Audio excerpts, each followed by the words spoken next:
저와 여러분은 존귀한 자로 부름을 받은 사람들입니다. 부자든 가난하든, 명예가 있든 명예가 없든, 권력이 있든 권력이 없든, 직장이 있든 없든, 건강하든 그렇지 않든, 예수님을 구주로 믿고 천국을 바라보는 저와 여러분은 존귀한 분들입니다. 성경은 이렇게 말씀합니다. 같이 읽습니다. 시작. 땅에 있는 성도들은 존귀한 자들이니 나의 모든 즐거움이 그들에게 있도다. 이 성도라고 하는 이 말씀 속에 우리의 이름을, 여러분의 이름을 한번 넣어서 읽어보겠습니다. 시작. 땅에 있는 박정식은 존귀한 자니 나의 모든 즐거움이 박정식에게 있도다. 자, 여러분의 남편의 이름을 혹은 아내의 이름을 넣어서 한번 해볼까요? 시작. 땅에 있는 유원주는 존귀한 자니 나의 모든 즐거움이 유원주에게 있도다. 예. 여러분의 아들이나 딸이나 이름을 한번 넣어서 해보겠습니다. 시작. 땅에 있는 박이영은 존귀한 자니 나의 모든 즐거움이 박이영에게 있도다. 네. 이렇게 존귀한 저와 여러분, 어떻게 삶을 살아야 될까요? 같이 읽습니다. 시작. 존귀한 자는 존귀한 일을 계획하나니 그는 항상 존귀한 일에 서리라.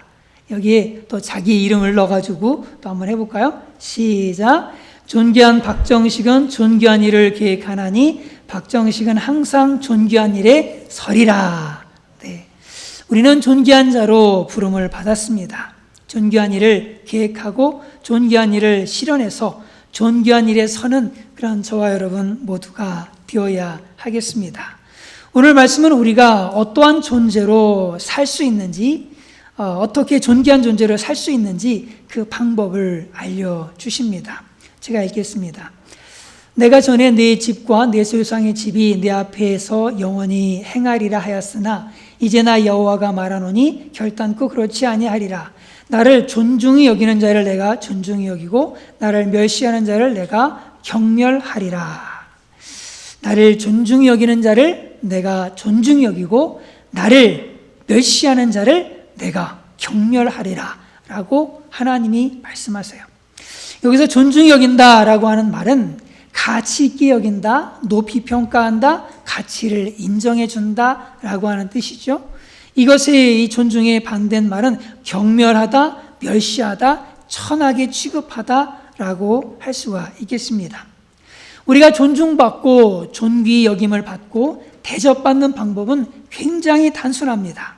내가 남을 존중하면 됩니다. 내가 남을 존귀 여기면 됩니다. 내가 남을 대접하면 됩니다. 예수님께서 이렇게 말씀하셨습니다. 같이 읽습니다. 시작. 남에게 대접을 받고자 하는 대로 너희도 남을 대접하라. 대접받고자 하는 대로 대접하면 됩니다. 여러분, 인사받고 싶으시죠?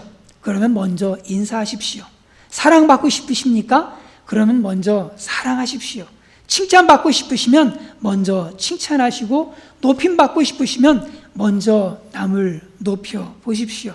그러면 그 사람들이 여러분을 높여 줄 겁니다. 인간관계에서 우리가 남을 존중히 여기지 않으면 자신도 결코 존중이 여김을 받지 못합니다. 그러므로 아내에게, 남편에게, 부모에게, 자식에게, 친구에게 여러분이 존중받고 싶으시다면, 존귀 여김을 받고 싶으시다면 내가 먼저 그들을 존중히 여길 줄을 알아야 합니다. 그런데 오늘 성경에 나오는 제사장 엘리는 존귀한 자로 부름을 받았어요. 자신도 부름을 그렇게 부름받고 그 가문도 다 존귀한 자들로 부름을 받았습니다. 그런데 그 존귀한 자로 부름을 받긴 했지만 그들의 결국은 자신뿐만 아니라 자신의 자녀들도 그 가문 전체가 그냥 비천한 존재로 끝나버리고 말았습니다. 어떻게 비천한 존재들이 되어졌는지 제가 한번 읽어보겠습니다. 소식을 전하는 자가 대답하여 이르되 이스라엘이 블레 사람들 앞에서 도망하였고 백성 중에는 큰 사륙이 있었고 당신의 두 아들 홈니와 비나스도 죽임을 당하였고 하나님의 괴는 빼앗겼나이다. 전쟁터에 나간 그의 두 아들 홈니와 비나스가 모두 전쟁터에서 죽고 말았습니다. 그리고 하나님의 임재를 상징하는 법궤도 빼앗겨 버렸습니다. 이것으로 끝난 게 아니었어요. 하나님의 계를 말할 때 엘리가 자기의 의자에서 뒤로 넘어져 문 곁에서 목이 부러져 죽었으니 나이가 많고 비대한 까닭이라. 그가 이스라엘의 사사가 된 지 40년이었더라. 하나님의 법궤를 빼앗겼다는 그 소식에 이 엘리 제사장이 충격을 받고는 뒤로 넘어졌습니다. 그런데 목이 부러져서 죽고 말았어요. 불행히 이것으로 끝난 것이 아니었어요.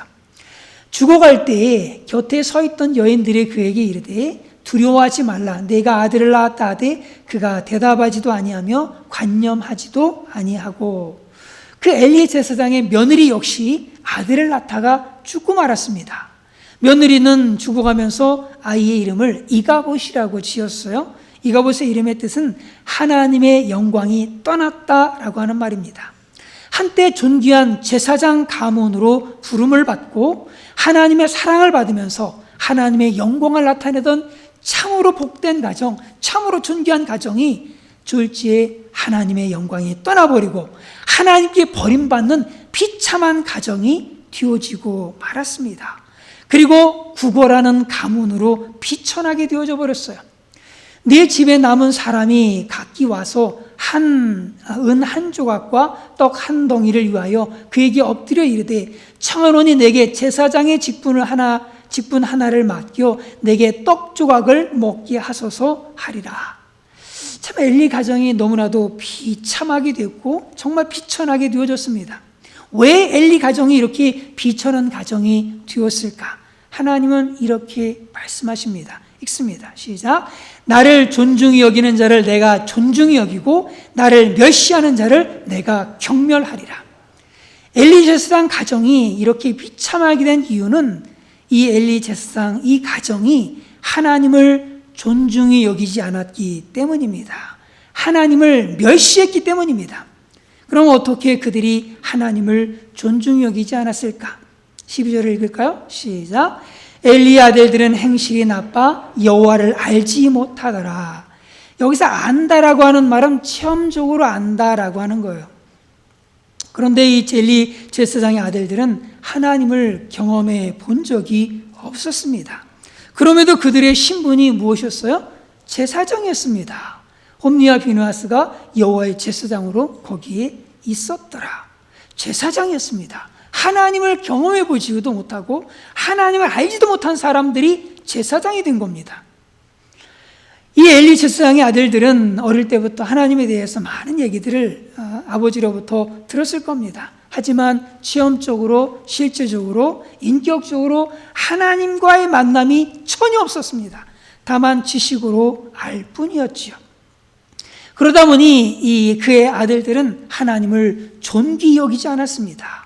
하나님을 경외하지 않았습니다. 하나님을 믿지 않았습니다. 그리고 하나님을 무시했습니다. 하나님께 드리는 예배를 무시했습니다. 뿐만 아니라 하나님께 드리는 그 헌금으로 사리사욕을 채웠습니다. 같이 읽습니다. 시작.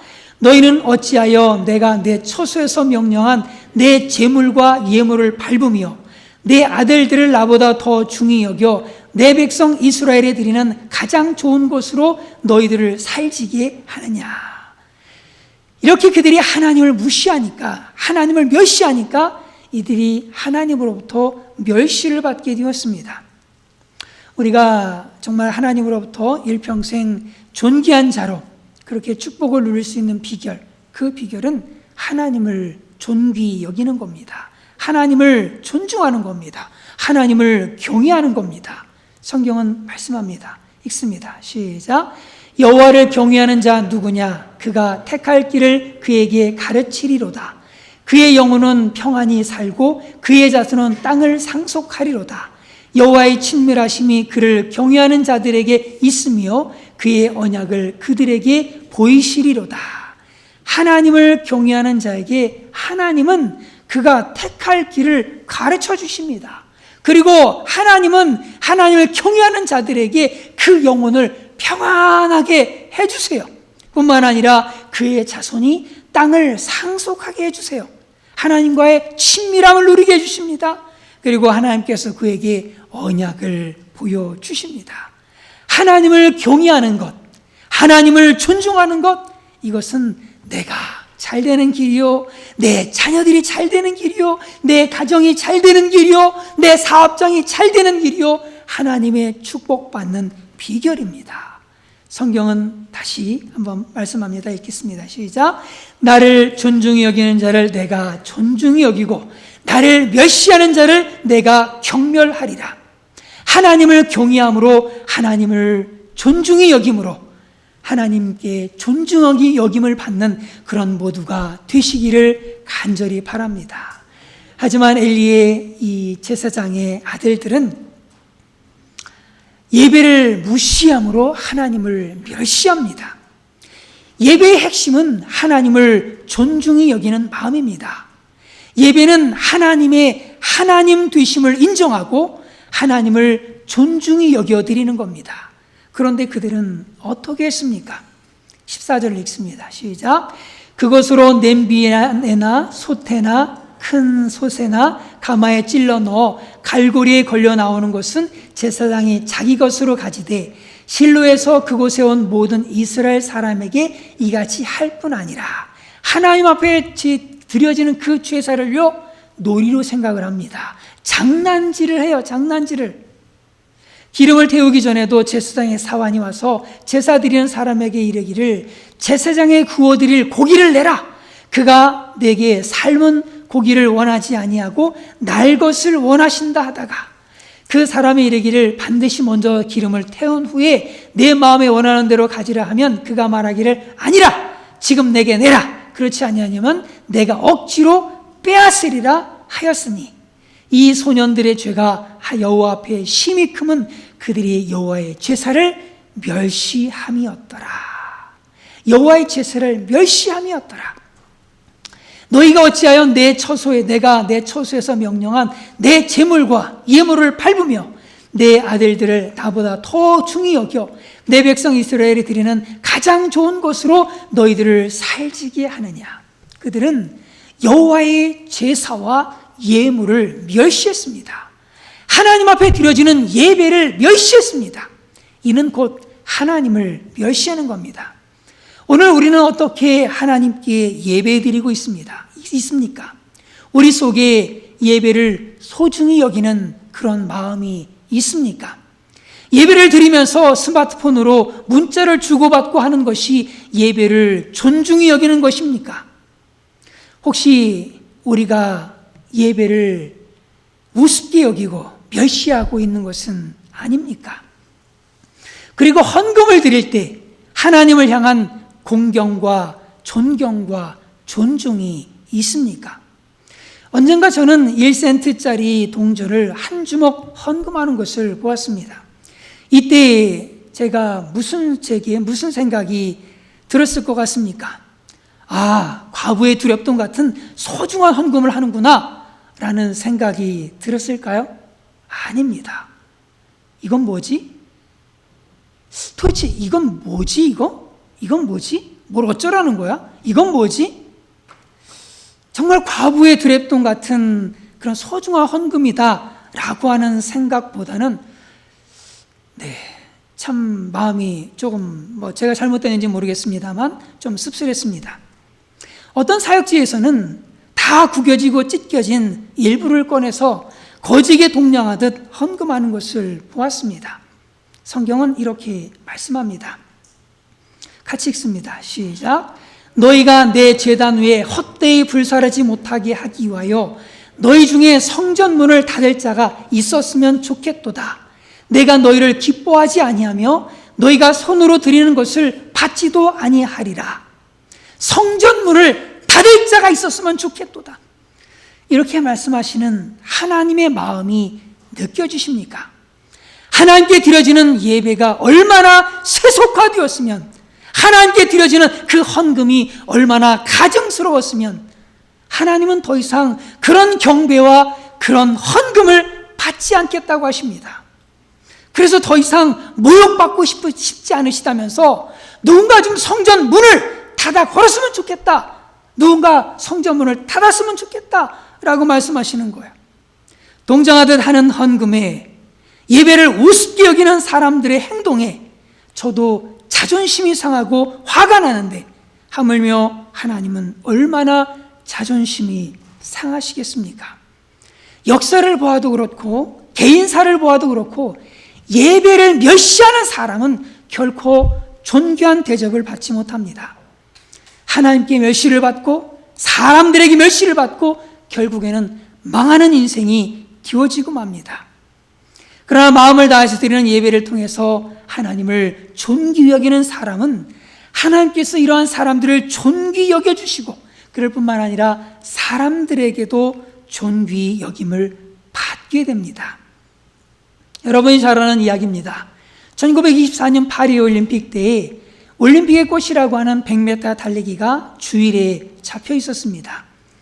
그때 그 경기에 강력한 우승 후보였던 영국의 에릭 리들은 주일에 잡혀진 100m 경기에 출전을 포기했습니다. 그 이유는 메달보다 더 중요한 것은 하나님께 예배 드리는 일이었기 때문입니다. 출전을 포기한 그에게 갖은 비난이 쏟아졌습니다. 특히 영국 국민들은 그를 가리켜서 조국을 배반한 자, 옹졸한 광신자라고까지 몰아붙였습니다. 그리고 며칠 후 에릭 리들은 100m 경기 대신에 400m 경기에 출전을 했습니다. 400m 이 경기는 이분의 주 종목은 아니었습니다.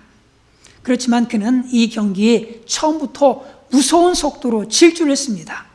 결국 모두의 예상을 뒤엎고 그는 세계 신기록으로 금메달을 차지했습니다.